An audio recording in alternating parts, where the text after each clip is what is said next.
ഓരോ മലയാളിയെ സംബന്ധിച്ചും അഭിമാനത്തിൻ്റെ നിമിഷമാണ്. മമ്മൂട്ടിയും ഒപ്പം തന്നെ ഫെമിനിച്ചി ഫാത്തിമയെല്ലാം തന്നെ അവാർഡ് നേടിക്കൊണ്ട് മലയാളത്തിൻ്റെ യശസ് ഉയർത്തിയ സമയമാണ്. സ്വാഭാവികമായും മലയാളത്തെ ഫെമിനിച്ചി ഫാത്തിമയെ സംബന്ധിച്ച ഫാസിൽ മുഹമ്മദ് ഒരു വലിയ നേട്ടത്തിൻ്റെ നെറുകയിൽ നിൽക്കുകയാണ്. വലിയ സന്തോഷമായിരിക്കും സ്വാഭാവികമായും. ഒപ്പം തന്നെ അതിന് ഏറ്റവും സന്തോഷം ഉണ്ടാകുന്ന മമ്മൂട്ടിക്കൊപ്പം തന്നെയാണ് ആ ഒരു അവാർഡിൻ്റെ ഭാഗമാവുകയാണ്. അത് ഭയങ്കര സന്തോഷമാണ്. നേരത്തെ പറഞ്ഞൊരു മമ്മൂക്കാൻ്റെ ഒപ്പമാണ് സ്റ്റേറ്റ് അവാർഡ് ഉണ്ടായിരുന്നത്. അപ്പോഴേ ഞാൻ സന്തോഷിച്ച് മമ്മൂക്ക ഇവിടെ അതിലുണ്ടല്ലോ എന്നുള്ളത്. നാഷണൽ അവാർഡ് വന്നപ്പോൾ ഇരട്ടി സന്തോഷം. ഒരു ലക്കി ഇതായി മാറിയോ മമ്മൂട്ടി? തോന്നുന്നു. എങ്ങനെയാണ് ഈ ഫെമിനിച്ചി ഒരുപക്ഷെ ആ സിനിമയുടെ പേര് തന്നെയാണ് അതിൻ്റെ ഏറ്റവും ശ്രദ്ധേയമായ കാര്യം. അതിൻ്റെ ഇതിവൃത്തം ഏറ്റവും പ്രധാനമാണ്. കാരണം കേരളത്തിൽ നിൽക്കുന്ന സാംസ്കാരിക പശ്ചാത്തലമെല്ലാം തന്നെ ഉൾക്കൊള്ളിച്ചൊരു സിനിമയാണ്. അതോടൊപ്പം തന്നെ ആ പേര് എവിടുന്ന അങ്ങനെയാണ് അതിലേക്ക് പേര് ഇതുപോലെ സോഷ്യൽ മീഡിയയിൽ നിന്ന് കിട്ടിയൊരു പേരാണ്. അപ്പോൾ ഫെമിനിറ്റി എന്നുള്ള വാക്ക് ഒരിക്കലും കളിയാക്കേണ്ട ഒരു വാക്കല്ല, അങ്ങനെ ഒതുക്കേണ്ട ഒരു വാക്കല്ല എന്നുള്ള ബോധ്യം ഉണ്ടായിരുന്നു. അതൊരു അംഗീകാരമായിട്ടാണ് ഞാൻ അന്ന് മനസ്സിലാക്കിയത് ഫെമിനിറ്റി എന്നുള്ള വാക്ക്. അപ്പോൾ അതിനെ തിരുത്തണം എന്നുണ്ടായിരുന്നു. അപ്പോൾ ആ ഒരു ചിന്തയിൽ നിന്നാണ് ഫെമിനിറ്റി ഫാത്തിമ എന്നുള്ളൊരു തോട്ട് വരുന്നതും അതിനുവേണ്ടി ഒരു കഥ ഉണ്ടാക്കുന്നതൊക്കെ. ഫാസിലിൻ്റെ ഒരു ഇൻ്റർവ്യൂവിൽ തന്നെ പറയുന്നുണ്ട്, ഒരു കുട്ടി മൂത്രമൊഴിച്ചൊരു ബെഡ്, ആ ബെഡിൽ എടുക്കുന്ന സമയത്ത് വന്നൊരു വാക്കിൽ നിന്നാണ് ഈ സിനിമയിലെ. എങ്ങനെയാണ് അതിൻ്റെ ഒരു കഥ സന്ദർഭമൊക്കെ വരുന്നത്?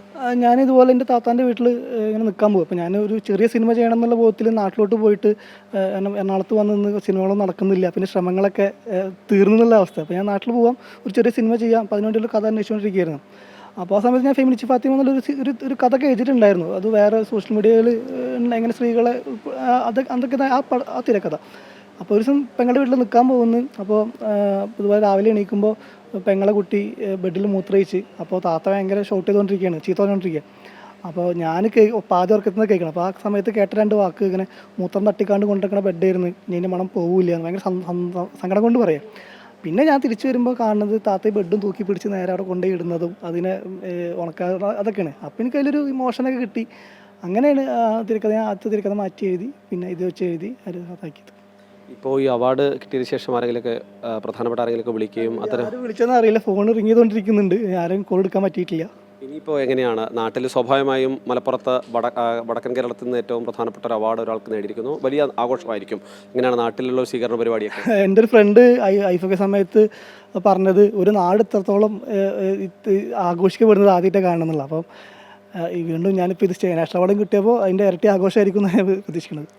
100 മിനിറ്റ് കൊണ്ടൊരു വിസ്മയം തീർത്തതാണ്. ഇനിയിപ്പോൾ പുതിയ ഏതെങ്കിലും പ്രോജക്റ്റുകൾ അങ്ങനെ ഏതെങ്കിലും ആലോചനകൾ തുടങ്ങിയിട്ടുണ്ടോ? എങ്ങനെയൊക്കെ പുതിയത് ചർച്ചകളുണ്ട്, നല്ല സിനിമകൾ ചെയ്യണം എന്നാണ് ആഗ്രഹം.